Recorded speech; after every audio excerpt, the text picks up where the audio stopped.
모도를 나무를 넘본 대가 내가 보여주겠다.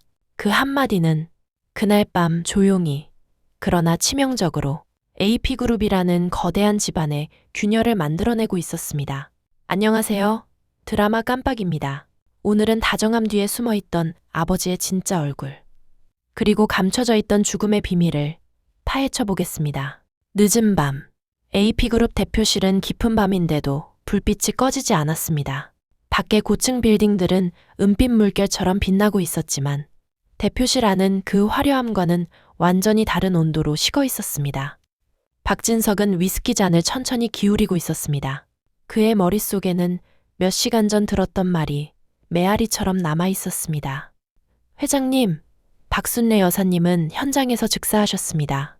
택시에 함께 있던 며느리 다정 씨는 기적적으로 살아났습니다. 그 말이 아직도 귓가를 떠나지 않고 있었습니다. 잔을 내려놓는 소리가 대표실 바닥에 차갑게 울렸습니다. 그래, 그 정도면 됐지. 그 말은 마치 누군가의 생사를 결정하는 일에 아무 감정도 느끼지 않는 사람의 목소리처럼 너무나 담담하게 흘렀습니다. 그는 천천히 책상 서랍을 열었습니다. 그 안에는 오래전에 찢어졌던 사진 한 장이 테이프로 다시 붙여진 상태로 들어 있었습니다. 사진 속 주인공은 성재와 성재의 전부인이었던 사채업자의 딸, 네 오빠 성재를 봐라. 그 목소리는 속삭임이었지만 대표실 전체를 얼릴 만큼 잔혹했습니다. 격에도 맞지 않는 사채딸과 어울려서 집안이 어떤 꼴이 났는지, 그 일을 내가 어떻게 처리했는데, 그의 목소리는 감정이 없었습니다. 흥분도 분노도 흔들림도 없었습니다. 그는 사진을 툭 하고 내려놓으며 중얼거렸습니다. 그런데 영라 너까지 어디서 그런 놈과 어울려? 미소는 있었지만 눈빛은 완전히 얼어붙어 있었습니다. 주제도 모르는 놈. 성재 친구 동생이라 함부로 못 가볼 줄 알았더니 다시는 모도를 나무는 쳐다보지도 마라. 대표실 안의 공기는 숨조차 쉬기 어려울 만큼 무거워졌습니다. 병원의 밤 공기는 유난히 차갑게 흘렀습니다. 천장 조명은 규칙적으로 깜빡였고 환기구에서는 낮고 거친 바람 소리가 울리고 있었습니다. 지역은 복도 끝에서 두 손으로 얼굴을 감싸고 있었습니다. 할머니 박순례의 사망 소식이 아직도 실감나지 않았습니다. 눈을 감으면 평소처럼 밥 먹었냐며 챙겨주던 모습이 떠올랐습니다. 그때 누군가 조심스럽게 그의 이름을 불렀습니다. 지혁씨, 잠깐 괜찮으십니까? 형사였다. 늦은 시간에 이렇게 직접 찾아온 것부터 이미 분위기가 심상치 않았습니다. 무슨 일입니까? 형사는 주변을 살피고 더 낮은 목소리로 말했습니다. 할머니 사고 말입니다. 저희 내부에서도 조금 이상하다는 의견이 있습니다. 지역의 눈이 흔들렸습니다. 교통사고 아니었습니까? 형사는 길게 숨을 내쉬었습니다. 그는 오래 고민한 얼굴이었습니다. 말해선 안 되지만 말하지 않고 넘어갈 수도 없는 그런 표정. 택시기사가 사고 다음 날 바로 출국했습니다. 그런데 출국 기록이 서류에서 통째로 누락돼 있었습니다. 지역의 손끝이 천천히 떨렸습니다. 그게 어떻게 가능한 일입니까? 형사는 눈을 피하며 말했습니다. 쉽게 말해 누군가가 없던 사람처럼 만들었다는 뜻입니다. 하지만 형사는 여기서 멈추지 않았습니다. 그리고 마주오던 차량 운전자의 사고 직전 통화 기록, 블랙박스 영상, 전방 CCTV까지 모두 사고 당일 하루만 비어 있습니다. 지역은 말문이 막혔습니다.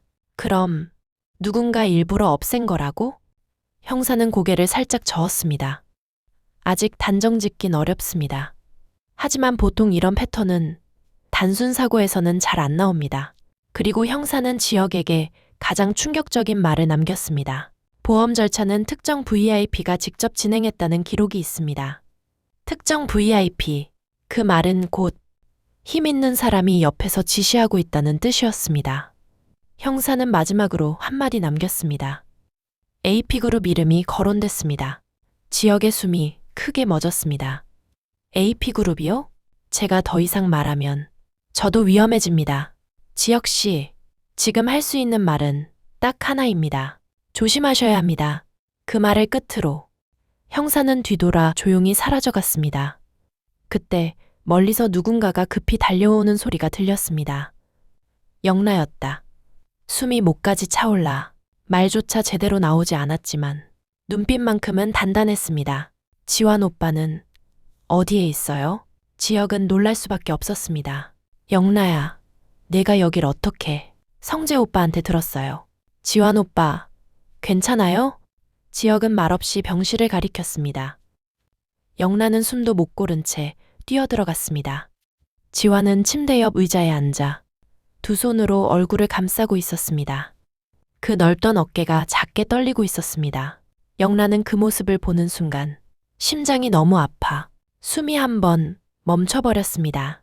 지환 오빠. 그 한마디에 지환의 어깨가 크게 흔들렸습니다. 지환은 고개를 들었습니다. 영나야. 그 한마디엔 모든 감정이 담겨 있었습니다. 충격, 슬픔, 두려움, 그리고 영나를 본 안도감.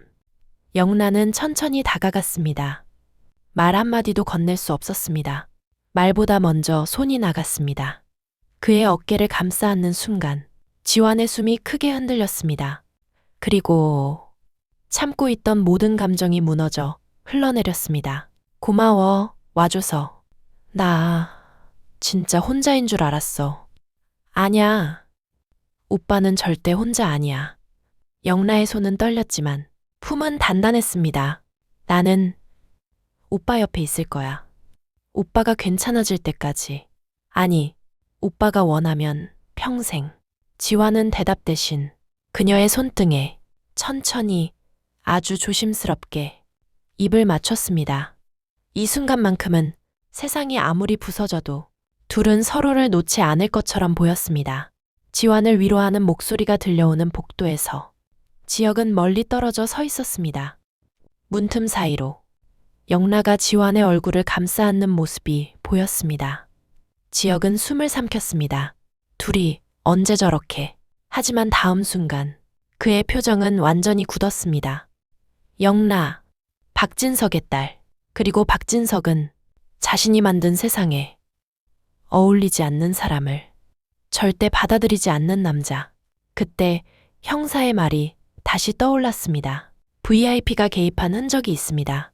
그쪽 AP그룹 이름이 언급됐습니다. 지혁은 입술을 세게 깨물었습니다.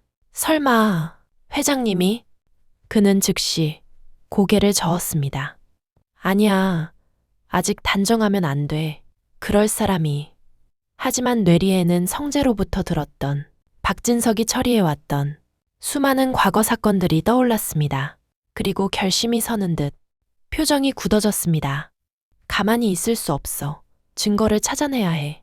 이건 내가 먼저 움직여야겠다. 그 시각 AP그룹 대표실. 박진석은 아무 말 없이 지환의 사진을 바라보고 있었습니다. 그리고 조용히 그러나 잔혹하게 말했습니다. 영나야, 넌 내가 만든 세상에 어울리는 아이야. 근데 왜 그런 놈을 바라보는 거지? 잠시 침묵, 그리고 마지막 경고가 떨어졌습니다. 모두를 나무는 쳐다보지 마라. 그게 모두를 위해 가장 안전하니까. 대표실 공기는 완전히 얼어붙었습니다. 그날 밤, 이 집안의 진짜 괴물이 누구인지 처음으로 선명하게 드러났습니다. 숨겨진 괴물은 늘 가장 가까이에 있었습니다. 오늘 영상 함께 해주셔서 감사합니다. 구독과 좋아요는 다음 이야기를 준비하는 큰 힘이 됩니다. 다음에도 계속해서 숨겨진 진실을 파헤쳐 드리겠습니다. 건강하셔요.